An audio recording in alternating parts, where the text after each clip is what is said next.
So Alex Gatoto is a seasoned procurement specialist, majorly dealing in the field of e-procurement. He is passionate about automating the procurement functions to ensure transparency, integrity, and efficiency in matters procurement and supply chain management. He's currently the general manager of M-Tenders Africa Limited, an e-procurement software solutions provider. He holds a bachelor's degree in procurement, as well as a master's degree in procurement and contract management. He is a member of the Chartered Institute of Procurement and Supply, CIPS, and Kenya Institute of Supplies Management, KISM. He also holds a suppliers practitioner's license from the same institution. Alex is married to Catherine and they have 2 children, Malia and Maisi, aged between 10 and 8 years respectively. Outside work, Alex is involved in Rotary, where he is a Rotary Foundation Director for his club, the Rotary Club of Embakasi. He enjoys outdoor social activities and socializing. So Alex, karibu sana. So I'll go ahead. So today I'd like us to discuss about embracing technology during and after COVID-19. As you know very well, that technology has been the face of what is about to come after this COVID-19 experience. And with technology, it has brought about a lot of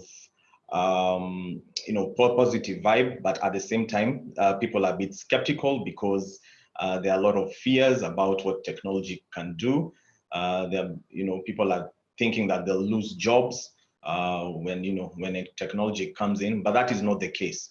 Technology is here to help us in this situation. And today is what I'd like to show you, how technology will be able to assist during and after this.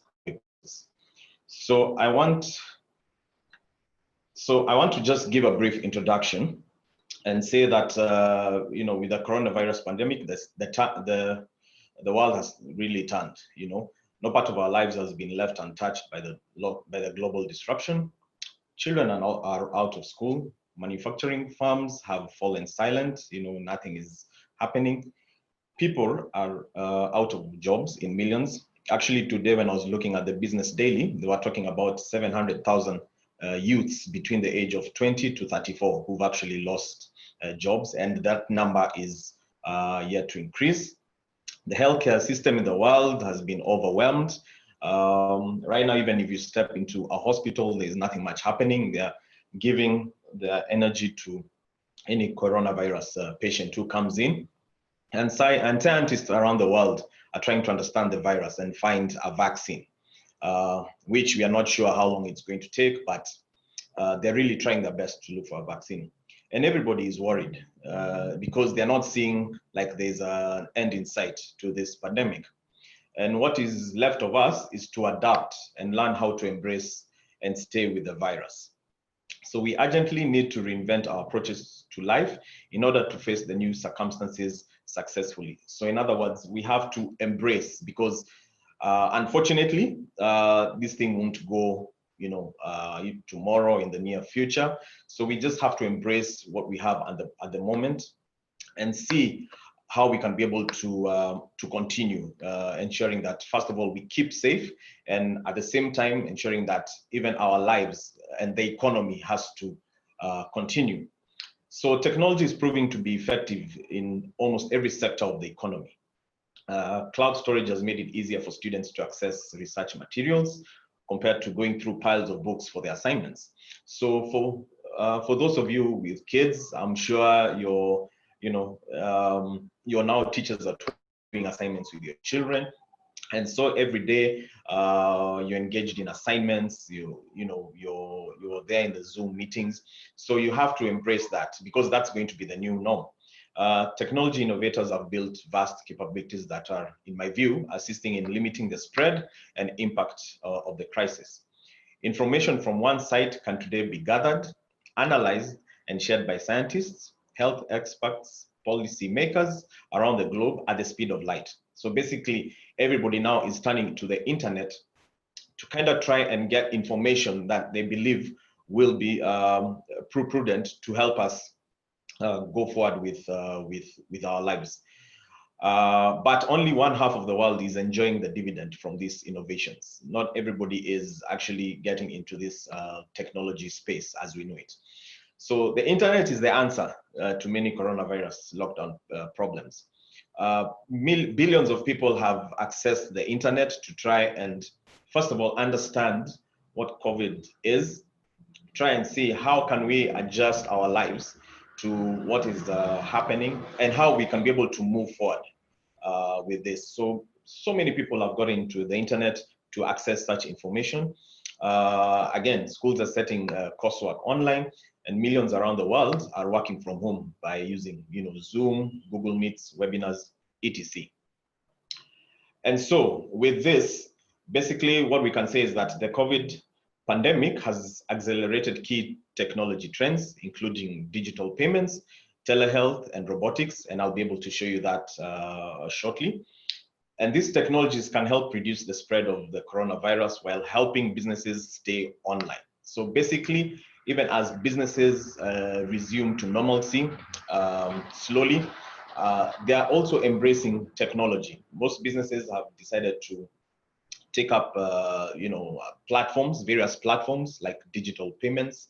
Others are using online deliveries and such like things to ensure that their businesses stay alive and they can continue.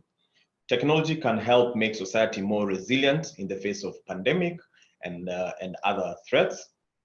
And lastly, during the COVID-19 pandemic, technologies are playing a crucial role in keeping our society functional in a time of lockdowns and quarantines.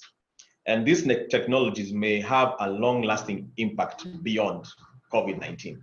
So basically, what are we saying? That with technology, it will not stop here. We will continue. The technology will have to be embraced, and it will be bigger, more vibrant, and I'm sure that we will be able to see a positive impact in our society, in our businesses, when we adapt to technology. I'd like to share with you current trends, about 10 of them, that can help build a resilient society, as well as considerations about the effect on how we do business, how we trade, how we work, how we produce goods, how we learn, how we seek medical services, and how we entertain ourselves. So I'll be looking at 10 things that are trending technologically, and these are things that were happening and are going to be bigger even as we continue. So I'd like to start off with digital and contactless payments. So basically, when the COVID-19 was announced, the central banks basically told us that we have to reduce on using physical money.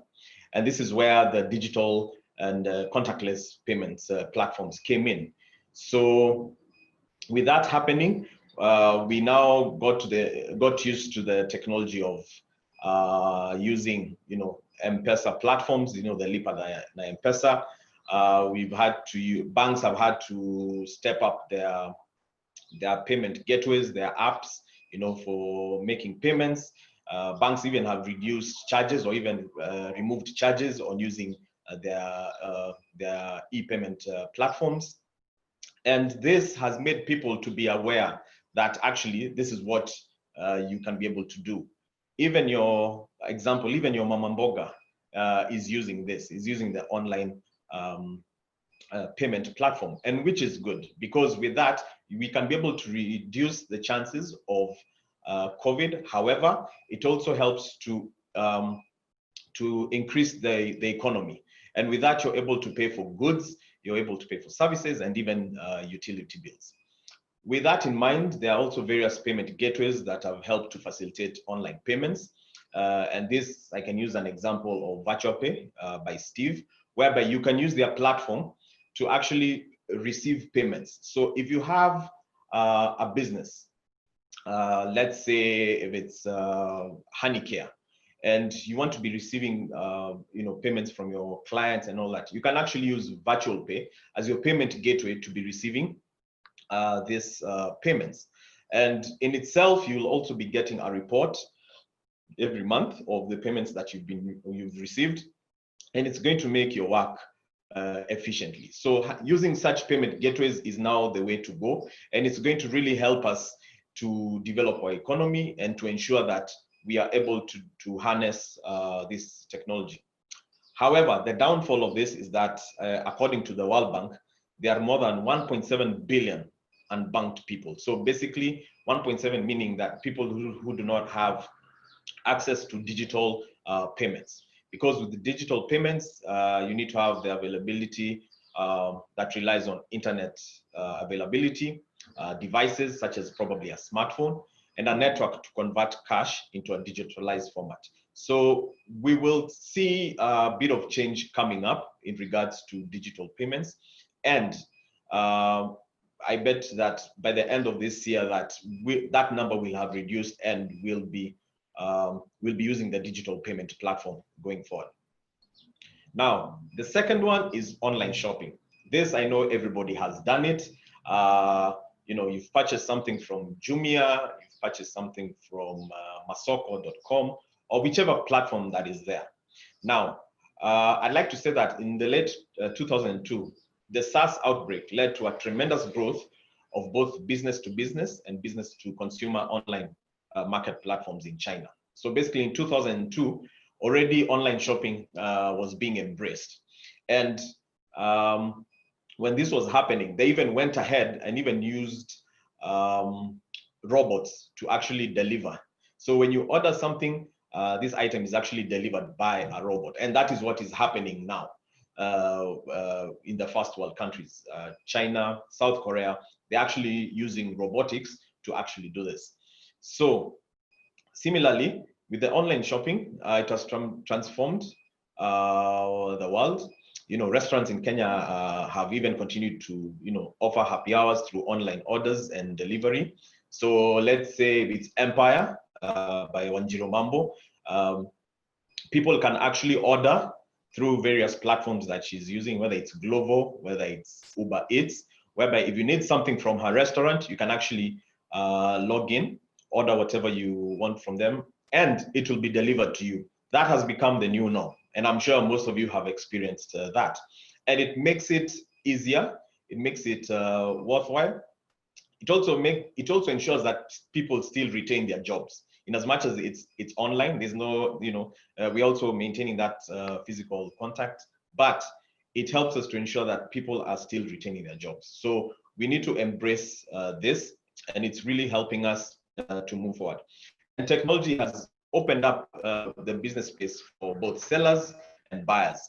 So statistics have said that in Africa, Kenya ranks third in terms of the volume of goods shopped online, bettered only by Nigeria and South Africa.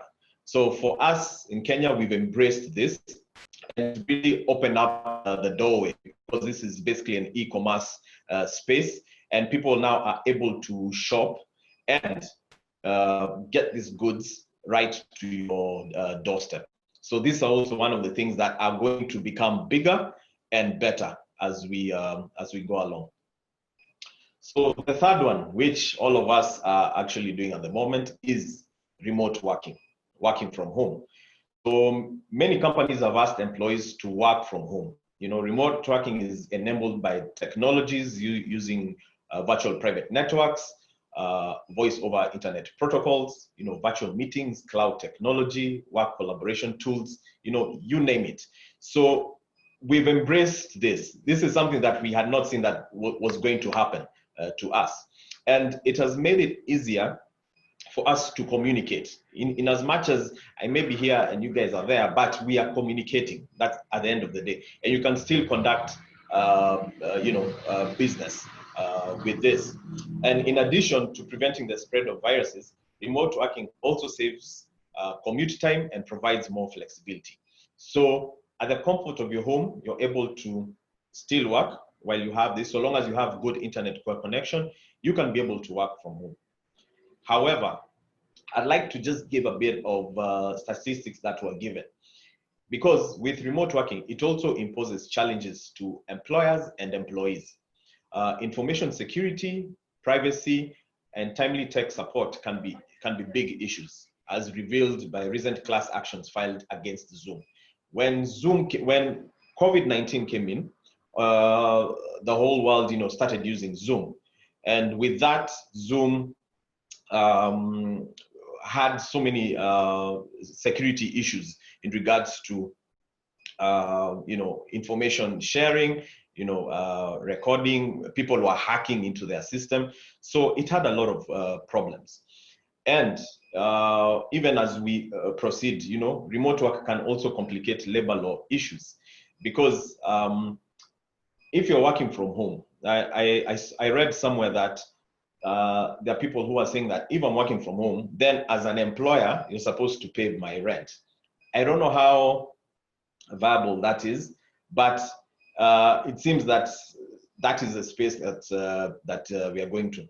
For big organizations like Microsoft, MasterCard, Google, they have told their employees to actually work from home, and even gave them a stipend to buy, furniture, everything, just to ensure that they set up a home office, which is fine.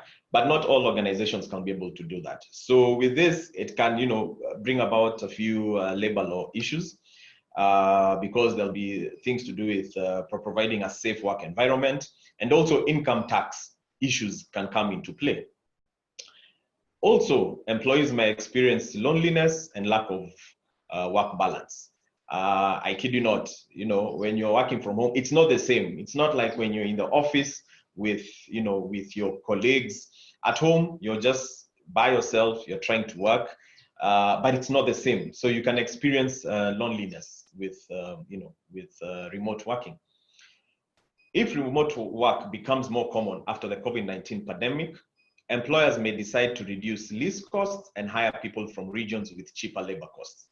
And this might actually happen, whereby business will see that, if people are going to work from home, then there's no point of paying for an office. There's no point for paying, for an office space.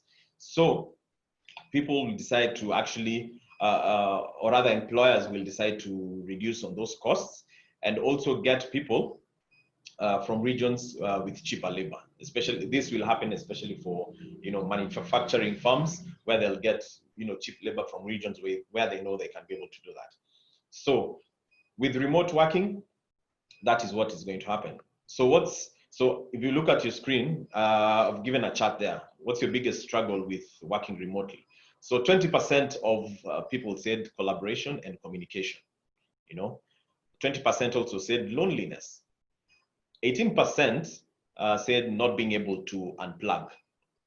12% say distractions at home. And I know for most of you with kids, that is the truth. 10% say being in a different time zone than teammates. So if you're an international firm and you're trying to coordinate with your people in other places, in different time zones, then it becomes a bit tedious. Then 7% say staying motivated, because being at home and just using your machine the whole day, you can't really, it's not really that easy. So you need some motivation. So with this, staying motivated can be an issue. 5% said taking vacation time. 3% said finding reliable Wi-Fi, and 5% basically said other things. So with remote working, it's good, and we have to embrace it. And I'm sure this is what is going to happen as we forge forward. The next one is on distance learning. Now, distance learning has been there. In universities, they offer courses that are online learning, and this has helped a lot. However, as of mid-April, 191 countries announced or implemented schools or university closures, impacting 1.57 billion students globally. So many educational institutions started offering courses online to ensure education was not disrupted by quarantine measures.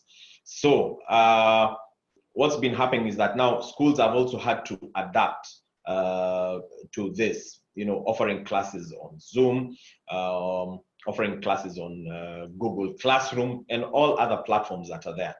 And this has helped us to continue, in as much as it's not the same. but it has helped us to continue to ensure that even our kids, while they're at home, are still learning, are still understanding. And even with this, they're also able to embrace technology themselves, because they are able to understand that with this, they can be able to do research, they can be able to download content that is relevant to what they're being taught, and it opens their mind to to expand on what is out there. So this has really helped. However, there are concerns about distance learning, including the possibility that technologies could create a wider divide in terms of digital readiness and income level. So with this, it's not for the kids who are in the urban areas, it might work for them. But what about the rural areas? Because it's not everybody that has the the availability of this. We have issues to do with infrastructure still that we are trying to sort out. So even with technology there, it's still a struggle. So we still have a divide on who's able to access the distance learning content, and who is able to, the availability of this. So that is still a disconnect, but we are hoping that with the government, they'll be able to do this, because from the way things are being discussed, it's like schools won't be opening anytime soon. So infrastructure has to be put in place to ensure that this digital readiness is there and kids are still able to learn as they go along. Digital learning could also create economic pressure on parents, and that I cannot lie to you. More often, especially for women, because who need to stay home to watch their children and may face decreased productivity at work. As I've told many people, for me, 8 to 9:30 is my period where I'm a teacher, and I have to ensure my kids are learning. We get the content that is sent every day. I show them how to go through that content, how to answer the questions, and submit their homework. It is quite a process, and I salute teachers out there, because you need to grow the patience in this. You need to, it's really a task. And so this can really create pressure on us as parents, because this is something that we are not used to. But it's a good thing that it has brought to us, and we are able to do that for our kids. Now, the next one is on telehealth, which is basically health online. So telehealth can be an effective way to contain the spread of COVID-19 while still providing essential primary care. Wearable personal IoT, which is Internet of Things devices, can track vital signs. So I'm sure most of you are, doing exercises while you're at home, and you have these devices like a Fitbit. And with that Fitbit, it takes, it tracks your vital signs, your heart rate, and all those things. Now, such information can actually be used to give out information about your health. And that is what is currently happening at the moment, whereby, as you can see, like there's this platform called Sasa Doctor, whereby you can be able to call a doctor, tell them what you're going through, share your vital signs through your gadget, through that Fitbit, and they can be able to prescribe what you're going through, and you can be able to get medication online, and it is delivered to you. Some have even gone ahead whereby if it's samples, blood samples or stool samples that need to be taken, somebody will actually come take that from the comfort from where you are, whether it's at home or everything, and go with it to the hospital. So this is what we've been able to adapt ourselves to, whereby now medicine is actually online, whereby you can be able to get this information. You can be attended to from the comfort of where you are. So with telehealth, it requires a certain level of tech literacy to operate, as well as good internet. So basically, with all these digital platforms, one key thing that you need to have is good internet, which now the government is trying to ensure that we do that through what the president mentioned, the Google balloons. That will ensure that we have at least internet connectivity in every corner of this country. And as medical services are one of the most heavily regulated businesses, doctors typically can only provide medical care to patients who live in the same jurisdiction. So if you're in Nairobi, you can be able to get medical care online from basically doctors who are in Nairobi. So that's what's happening. But this is what is going to help us continue forward, that you can still be able to receive medical care online while ensuring that you keep safe, you ensure your distance, and you adhere to the medical directives that are being given by the government. So telehealth is one way that this is happening, and it's huge. It's actually now picking up in the country. The next one now, which is my field of expertise, is on supply chain. So with supply chain, so many manufacturing companies, when COVID-19 came in, got affected. For people who are importing goods from China, things were put to a halt. So you could not import anything. Companies even in the UK that makes special devices, that was halted, and that has brought a huge challenge to us as an economy. And with that, it has also opened our minds to see now, with this happening, how do we ensure that this doesn't happen again in the supply chain sector? So with this, there are so many things that have come up, and we look at what we call automation, the intelligent procurement, because with manufacturing sector, and now they're slowly coming back to normal, they've had to embrace technology, probably through the use of robotics. They've also had to shorten supply chain time periods, because now importing of these goods still has to happen, but with precautionary measures, So while demand for food and personal protective equipment soars, some countries have implemented different levels of export bans on these items. So with this, heavy reliance on paper-based records, a lack of visibility on data, and lack of diversity and flexibility have made existing supply chain systems vulnerable to any pandemic. So what is happening now, like in China, they've slowly opened up, and now goods have to basically go through a certain process for you now to receive them here. But they've had to automate that sector, and unfortunately, which has also resulted in job losses, to that effect. But it's because production had to continue. That's basically the downside.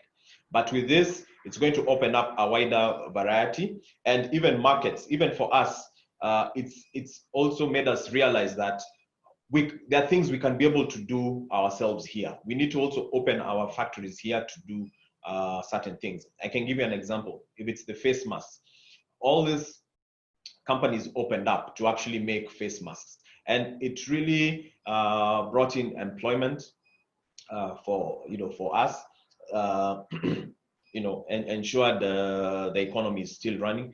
So it's opened up eyes for us to see that we can be able to do this. So with this, we'll be able to embrace that technology as we move ahead, and it's going to ensure that visibility and transparency. Another key area when it comes to technology trends is on online entertainment. Although quarantine measures have reduced in-person interaction significantly, human creativity has brought the party online. So so many people who are offering certain services like DJs, gym or yoga instructors, or even dance instructors, actually realized that they can still offer those services through an online platform. Like I can give you an example. Most DJs now decided to get into online platform to actually, give entertainment, and also give, classes on how you can be able to be a DJ. So they had to be innovative enough to say that since we are not able to bring, we're not able to offer music here, let's offer it through an online platform. And that is what has been happening. And they've still been able to make money out of this.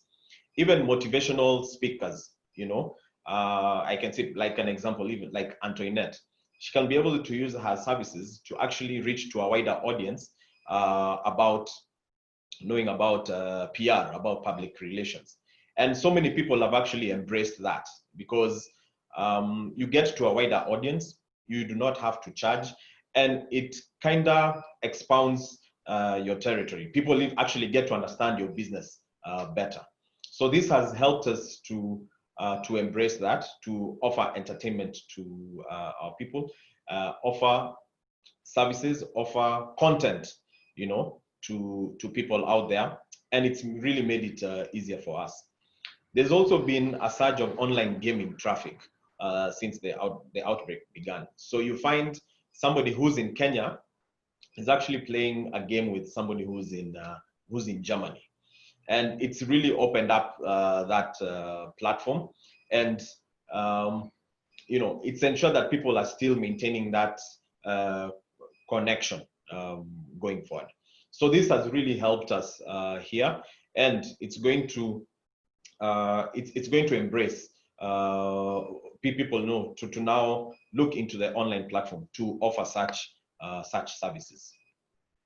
Another one that we need to look at is robotics and drones. Now, this is something that for us in the African continent is new. For the first world countries, China, this has been happening, for the longest time. But for us, robotics is now what we are getting engaged into. So I think it was Susan Dongo who shared something on our group, whereby now the Rwandan government actually got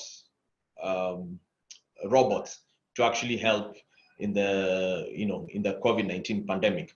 And actually these robots, what they are doing is that they are coming to, they deliver medicine.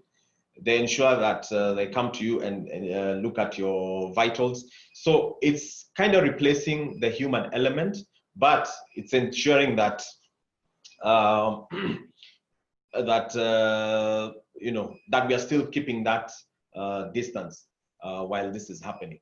So with the COVID-19, it makes the world realize how heavily we rely on human interactions to make things work. Labor-intensive businesses such as retail, food, manufacturing, and logistics are the worst hit. And with COVID-19, provided a strong push to roll out the usage of robots and research on robotics.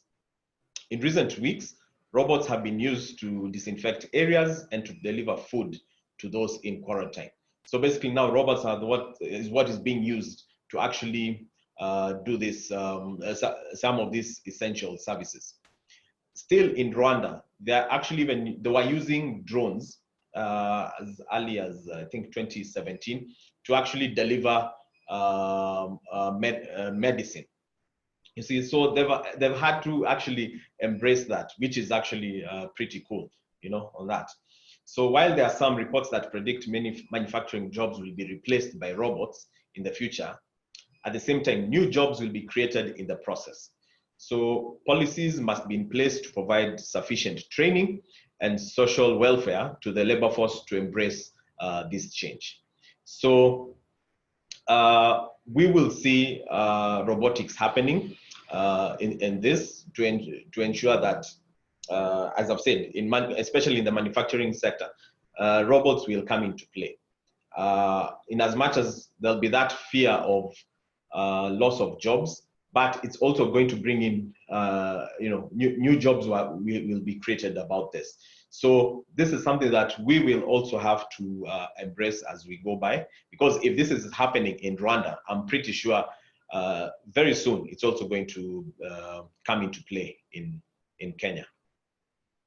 Now, the other one is something we call IoT, which is the Internet of Things. So there's been a rapid proliferation of smart devices which are connected to the internet. So post-COVID-19, as a result of the, social distancing norms, there'll be a larger growth in such devices. We will see the use of smart devices in smart homes. I'm sure when we talk of smart homes, and this is where Julius Kibwage can tell you, that people are building homes that we basically call smart homes. You actually come into your house, and with your phone, you can use it to switch on the lights, switch on the AC. You know, you can be able to, you know, adjust. You know, people have gone ahead, even they're using it to, you know, open curtains. You know, so many things, and that is where we are actually heading into. For those of us who visited Ritu, there was a fridge she had, and with that fridge, you had to just select, there was a screen there, and you just select what, probably if it's a pear, if you have pears in the fridge, when you click on it, it actually brings it out. That is where we're heading. That is the Internet of Things. That is the solution that we are talking about.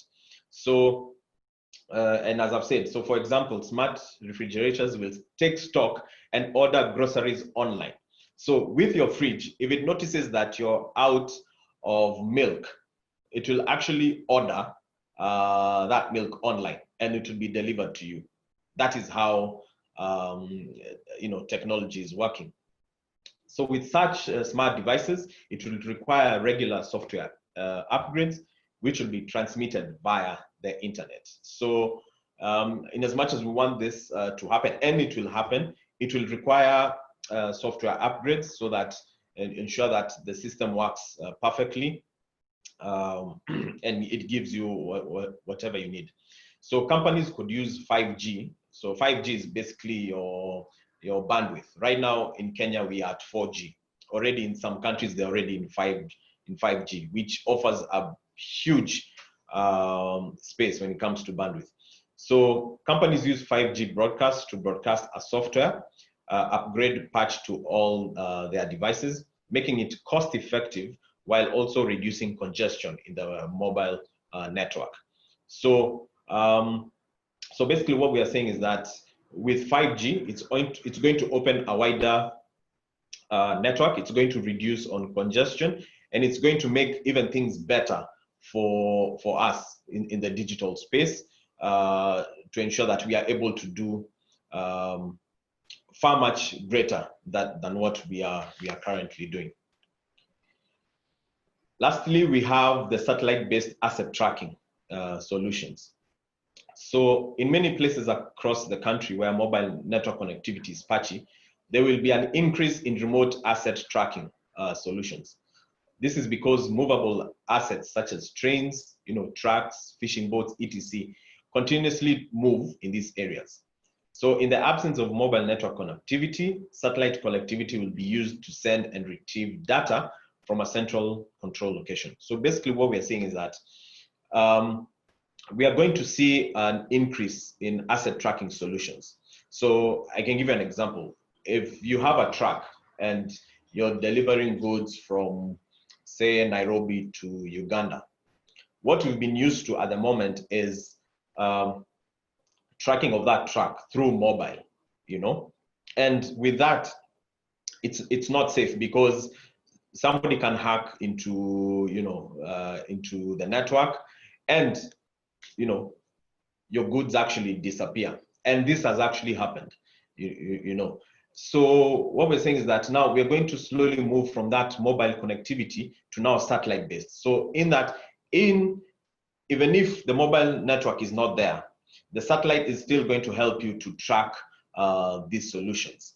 So for all your assets that you have, that you're moving around, we will still be able to track these things through the satellites, and it's going to ensure that your process still continues, and this information will be patched to a central control location. So from wherever you are, be it Kenya, be it Uganda, be it Ghana, you'll still be able to see what is happening, or for your goods that are being moved around from place to place.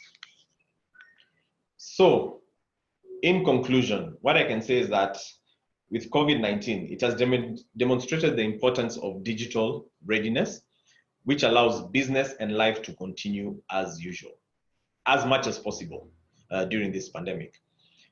Building the necessary infrastructure to support a digitized world and stay current in the latest technology will be essential for any business or country to remain competitive in a post-COVID-19 world, as well as take a human-centered and inclusive approach to technology governance. So what we are saying is that at the end of the day, technology is here to stay, and it is going to ensure that our businesses, our lives continue in a better way. So we have to, embrace that. There's a report I saw on BBC where it points out an estimated 200 million people will unfortunately lose their jobs due to COVID-19. And the financial burden often falls on the most vulnerable in society. Digitization and pandemics have accelerated changes to jobs available to humans. So how to mitigate the impact on the larger workforce and the most vulnerable is the issue across all industries and countries that deserves not only attention, but also a timely and human-centered solution.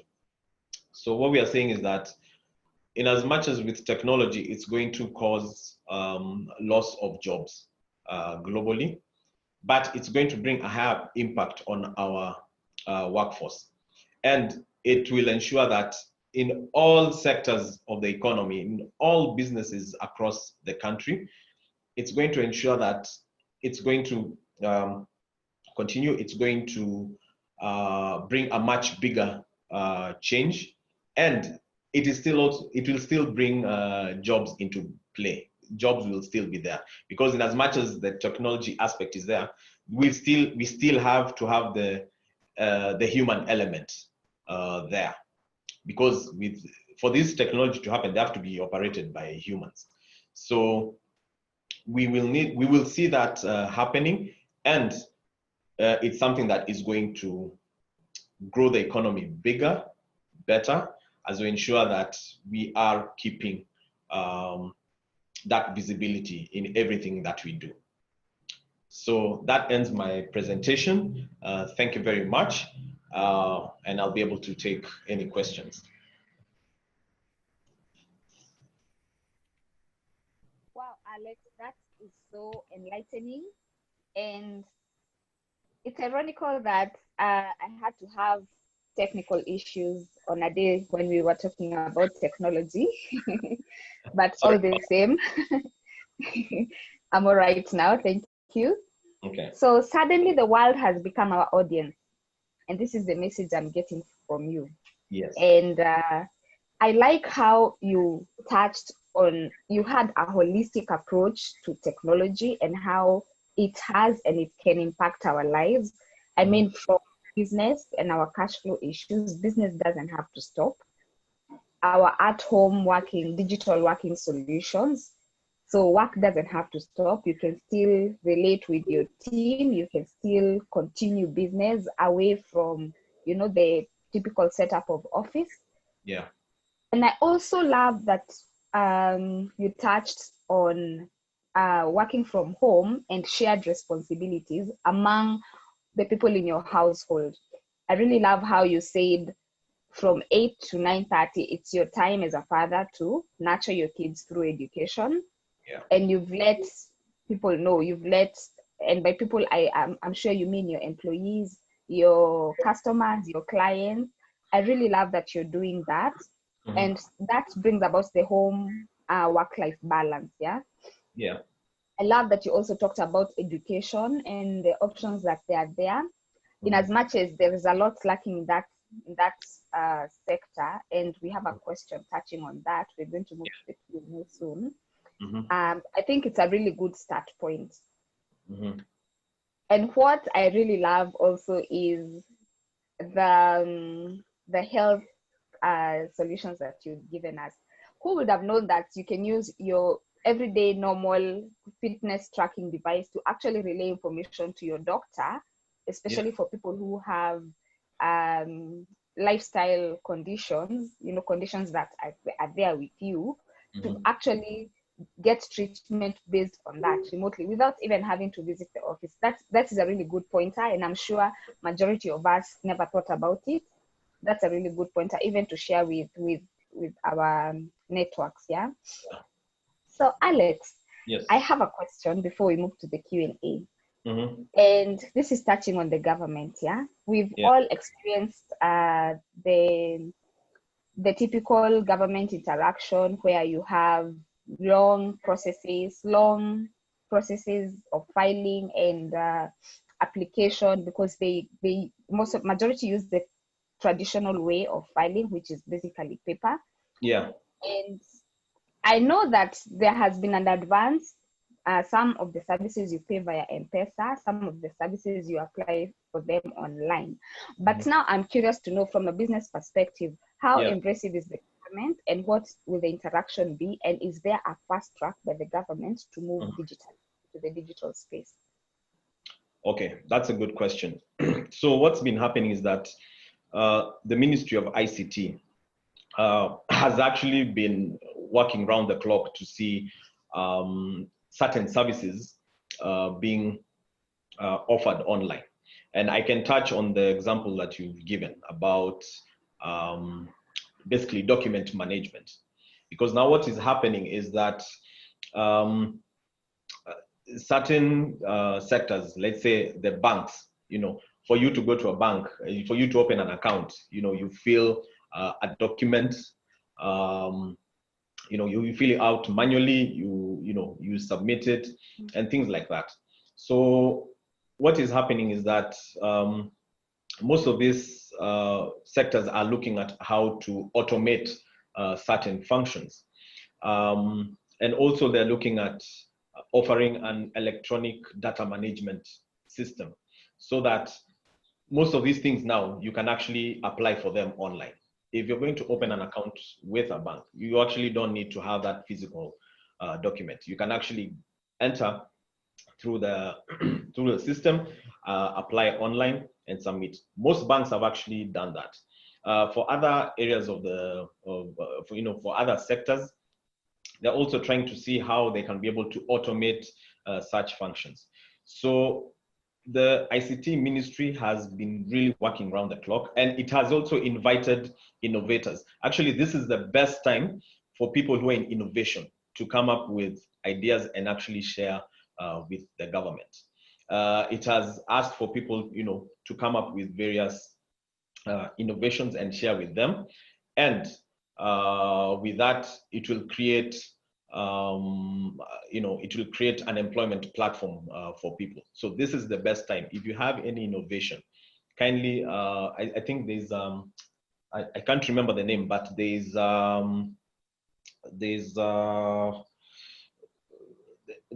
something on the ICT ministry whereby you're able to share with these innovations to them. And with that, it's going to open up a whole new world when it comes to matters innovation. So yes, so when it comes to document management, we are slowly looking at the electronic data management system happening in place. Sometime last year, the government released the Data Protection Act, whereby it ensures, it was saying that how data will need to be protected, how it will need to be stored, and how it will need to be disseminated. So it's like, because with all this, with technology, the second thing is data. So how do you manage that data, that it doesn't fall in the wrong, in the wrong hands, in the dark web? So with that Data Protection Act, it's also going to protect, so many of us, so many businesses, in ensuring that information does not fall in the wrong people. So if you're doing innovation, then this is the best time to actually do it at the moment. Okay.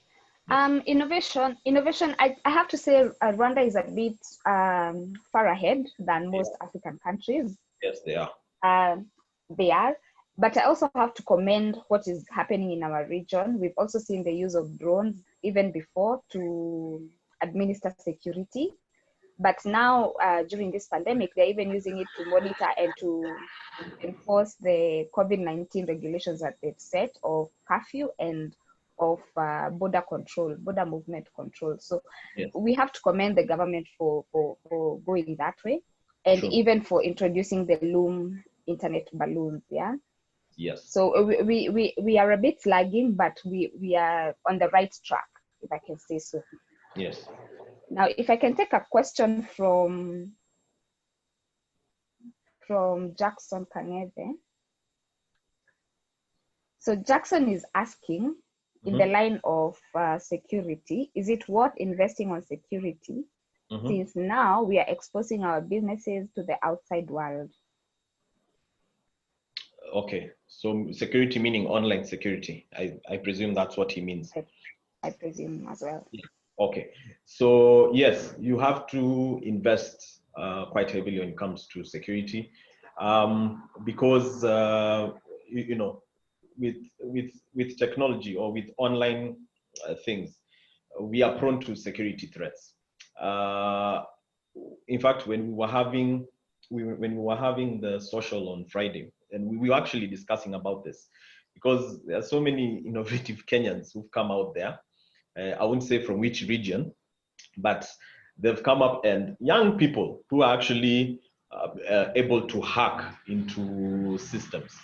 And that has brought a lot of challenges, especially key institutions like KRA, even immigration. People are, trying to get to hack into that. So first things first, security is very key to anything that you do. Even as people are developing these solutions, one of the things that they look at is not even the simplicity of the system, is first of all security, to ensure that nobody tries to hack into your system from wherever they are. When we started using Zoom, actually why some of the legal class action suits they were getting is because people were actually hacking into Zoom. Like, you enter into a meeting such as this one, and all of a sudden somebody from nowhere sends bad content there, and it was really bad. But they had to improve on that. They had to ensure now, in terms of security, that that people are not able to actually enter into that. So security has to happen. There are various platforms when it comes to security that you can be able to look into. But yeah, so basically what I can say in security, it has to be there. It has to be done. It's very important. Okay, so it seems Susan, like, yes, Dade? If you could allow me to jump in there. Yeah. Okay. I don't have the option of typing on the Q&A. Okay. Still on this issue of security. Yeah. And if we check technology versus SMEs, majority of us are still not on the technological innovation space, where we are not developing platforms like what M-Tenders has, what Virtual Pay has. We are using innovations done by other people. And if we check technology, majority of us, what we call technology is social media platforms. Yeah. Doing online payments, the Virtual Pay, etc. But essentially, these are platforms developed by other people. We have the emails. So maybe what we have is the very simplistic version of technology, but we still find that people are vulnerable. I was reading a report somewhere that 43% of cyber attacks actually target small businesses. And once a small business encounters or goes through is attacked, they have only a 40% chance of making it. 60% of them will actually go down. after a cyber attack. So perhaps we should, Alex, you could help us break down what measures we as business people could implement in our businesses to just protect ourselves. When it comes to emails, when it comes to our social media pages, what are those very simple solutions that we need to implement because we might not require perhaps to have, say, firewalls. Because I'm assuming for people who have invested heavily in a certain software or a certain technology like the KRAs, or even you guys, I'm assuming you have a firewall to protect yourself. Yeah. So for us who might not require a firewall or don't have the capability to invest in such security measures, what can we do? Okay, that's a good question, Dade. Now, first of all, let me just note it here. Okay, so with people in people in SMEs, and yes, you've brought a fundamental question there, because SMEs won't look at investing heavily on certain things. So for them, it will just be the basic technology that you put in place. However, even with that basic, it still poses a security threat in anything that you do. One of the things that, in fact, I normally tell people is that if you're going to be in business, in SME, first of all, ensure that you do not have what I call cracked versions of softwares that you have. So cracked versions, you're looking at a cracked version of Microsoft. You're looking at even an operating system that you're using. Just even with your laptop that you have, you should not have cracked versions of Microsoft, because now that is what brings in the vulnerability when it comes to your security. Now, another thing which you also need to look at is also piracy. So if you have, software that is pirated, that is a huge blunder that you can have, because that in itself opens a world for people to be able to hack into your system, and you will lose a lot of data.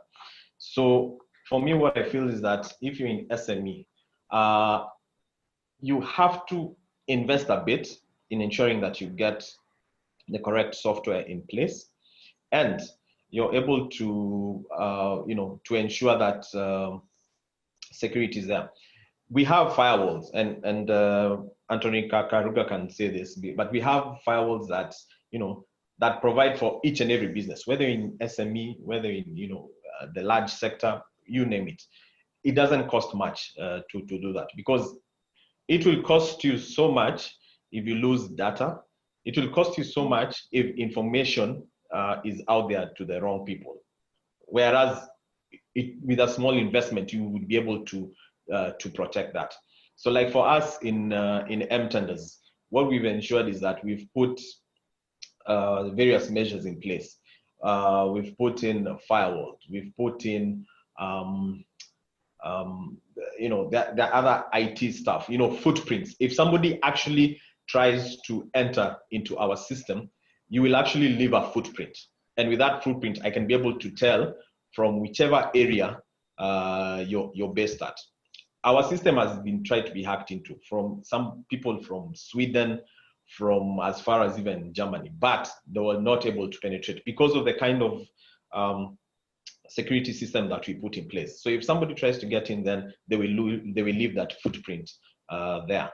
So what I can say is that you might just have to invest a bit in terms of putting security.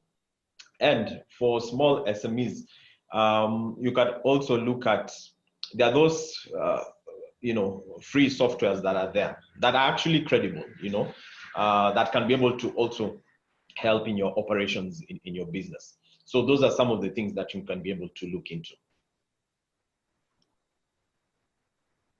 Great, thank you, Alex. Yes. Thank you. All right, and still on the topic of security. Now, this is a bit different away from business, but it's something also crucial. Antoinette is asking, how do I protect myself from fraud while using a credit card online? And she goes on to explain there's a time that her card kept on crediting and she was unable to stop them. And the only solution was to cancel and get another one. Wow. Wow. Okay. That's quite unfortunate. Now, when it comes to, credit card fraud, if you've noticed of late, most now companies are offering the solution of having an e-wallet. So basically, you have an e-wallet there, and you can be able to put some money into that e-wallet. So if you're paying for any service, you're able to get from that. Now, with the likes of MasterCard, they've really put in so much to ensure that when it comes to credit, to avoid that credit card fraud. Now, in your case, Antoinette, I think what may have happened is that the bank on the other end may have experienced a challenge. Hence why when even you were trying to cancel the card, it was not, or rather it was just crediting and all that. And I wish, and I hope you complained about it. But what I know is that with the likes of MasterCard and Visa, they've invested heavily on that. So right now, in terms of online credit fraud, it has really reduced. So what I can say to protect yourself from this is, if it's really necessary that you can, that you need to use your credit card, then because unfortunately we still have to use credit cards for this. But what I know, most merchants are now having other payment platforms like e-wallets and even virtual payments. So with that, we'll still need to use credit cards for this, but there are also other payment modes that merchants are giving out there. Yeah. Mm-hmm. I think I can also add, you can also use platforms that sort of offer an escrow platform like PayPal. So in that way, at least you can reclaim back in case anything happens. Yes. Okay, great. So Antoinette, I hope that helps you in the future. Now, let's move on to Wanjiru Mambo. Wanjiru Mambo is asking, many companies in Kenya have been going for developers of apps to automate their businesses from other countries like India. And this is because of efficiency and cost. What's your take on this? And does that mean that Kenyan innovators are not ready or are not efficient? That's a good question, Wanjiru Mambo. For us, why? Yes, people are targeting, like when you're coming with an app, people are targeting, developers who are in other countries. It is not that we do not have good innovators. We do. We do very well. But I can tell you for a fact, some of them that we have here, like let's say, I get a project and I need to come up with an app or an application that can be able to be used quickly. So what happened is that the developer I used took so much time to do this, and as you also mentioned, cost. Unfortunately, the developers we have here are quite costly, but this person took too much time to do this. So I had to turn to developers in India. An application that was to be created by 2 months was actually completed in 3 weeks by these people. So it opens our mind to the kind of developers that are out there. But yes, it is actually because of cost, and also if you need something done quickly, then the developers outside the country are able to do that. However, with the ones that we have here, they are very innovative and they can be able to come up with fantastic ideas. But if we can be able to use both the innovators we have in Kenya and also outside, then that would be good. Okay, great. Yeah. So I think it's also the issue of supply and demand. There has not been that very advanced need in Kenya. So it's actually considered a very niche need for a business. Mm-hmm. But in the digital disruption that we're going through, that may change for the better, at Mm-hmm. least. Would you agree? Yes, yes, yes. I definitely agree on that. Okay. So moving on to Kerubo Nyaribo. Yes. She is concerned that as we get more robots to do work than real people do and get more services transitioning into the online space, aren't we having more people become jobless? The new jobs created can actually, she says, can surely not cover all the jobs lost. How do we balance embracing technology and maintaining jobs for people?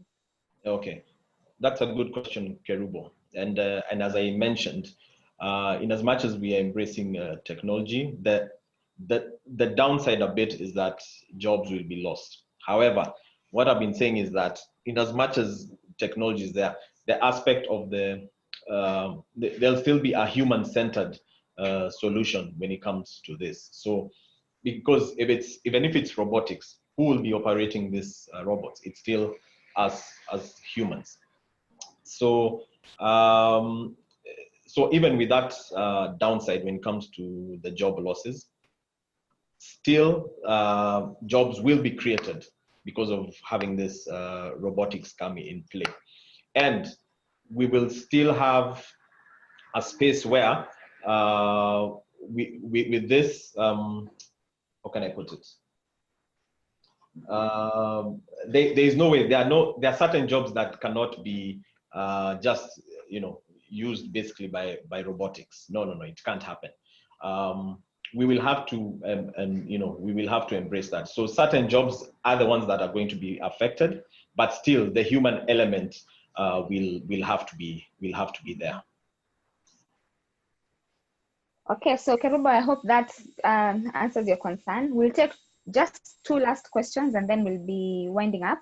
Okay. So I'll start with Elizabeth Njao, and she has a very interesting question, yeah? What is the future of sports? For example, athletics and football and swimming, rugby, golf, etc. Those cannot happen virtually. Yes. Majorly, yeah. So what's your take on that? So with sports, things are slowly, resuming back, and like especially for people who like football, I'm sure you're aware that the EPL is opening up. I think it's on the 7th of June. So football will be back.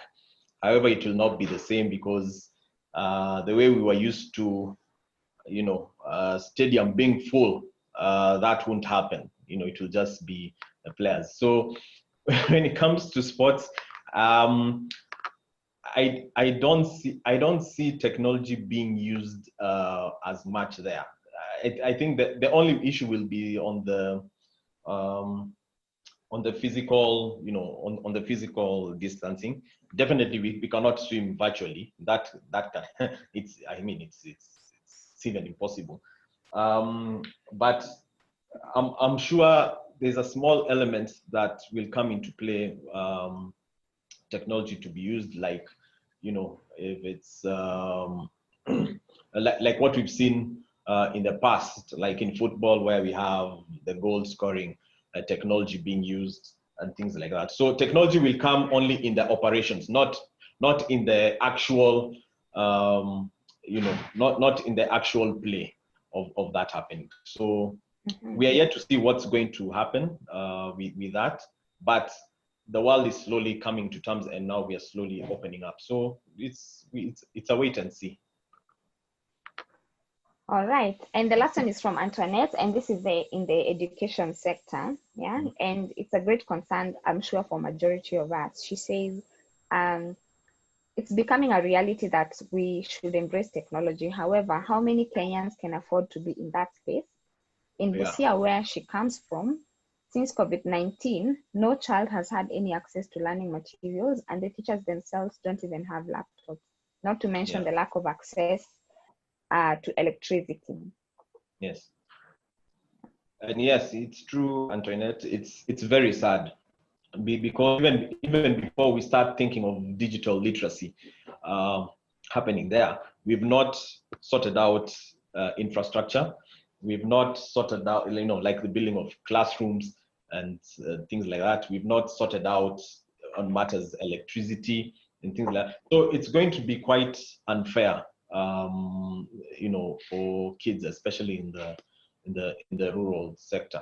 So for me, it's just to appeal to the government, because now this has actually really opened their eyes. Because if right now there's the education stakeholders discussion, and I think it was yesterday where the president said he'd like to see schools reopen and even